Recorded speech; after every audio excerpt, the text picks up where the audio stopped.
Então a gente sabe que aqueles indivíduos que têm história de câncer na família, eles têm um risco maior de desenvolver o câncer de próstata.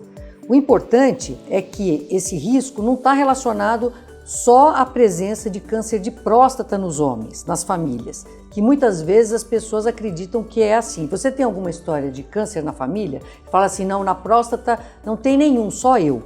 Mas esses genes de predisposição não estão relacionados só ao desenvolvimento do câncer de próstata.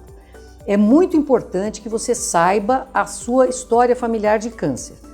Um exemplo disso é a história de câncer de mama em homens, que os homens também têm câncer de mama, e nas mulheres também. Então, se você tiver uma história familiar de câncer de mama nas mulheres da sua família e de ovário, isso pode estar relacionado ao maior risco de desenvolvimento do câncer de próstata. Esse risco está relacionado à herança dos genes que são importantes, são genes supressores de tumor relacionados ao reparo do DNA, que vocês já ouviram falar porque eles são muito difundidos, né, principalmente nessa incidência familiar do câncer de mama.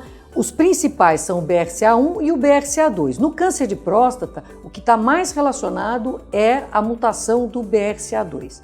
Então você tem essa história familiar de câncer de mama e ovário nas mulheres da sua família, você tem que ficar atento para a predisposição do desenvolvimento do câncer de próstata. Qual é a relevância disso, né? Você precisa começar o rastreamento antes, né? O rastreamento ele é indicado nos homens a partir dos 55 anos de idade e até os 75. Deve ser submetido ao rastreamento de câncer de próstata. Se você tem essa história de câncer na família, isso precisa ser iniciado pelo menos aos 45 anos. E existe um número mágico para a gente considerar. Se você tem essa história de câncer na família, você faz um PSA quando você tiver 40 anos.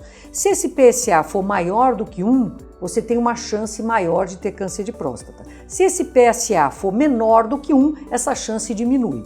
Mas é importante, então você não vai esperar os 55 anos para iniciar o rastreamento. Outro detalhe interessante é que, em muitos casos, o PSA deixa de ser um marcador importante e você deve ser rastreado de uma outra maneira.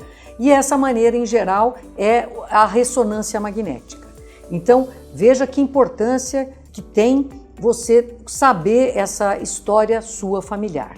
Uma outra maneira também de você identificar essa sua chance aumentada de desenvolvimento de câncer de próstata é, dentro da família você tem esse histórico, o indivíduo afetado, seja ele homem ou mulher, eles vão fazer a pesquisa genética se eles têm ou não esses genes de predisposição. Isso você faz a partir de uma coleta de sangue e você vai então buscar essas mutações. Se esses indivíduos afetados, algum desses indivíduos afetados tiver essa mutação, você vai fazer também no sangue periférico e você vai ver se você recebeu essa herança ou não. Se você não recebeu, você vai então ficar tranquilo e pode começar o seu rastreamento aos 55 anos, etc., como todo homem deve fazer. Se não, se você recebeu, você vai ter esses cuidados especiais para buscar esse seu câncer de próstata mais precocemente e assim você vai poder ser tratado mais precocemente também e vai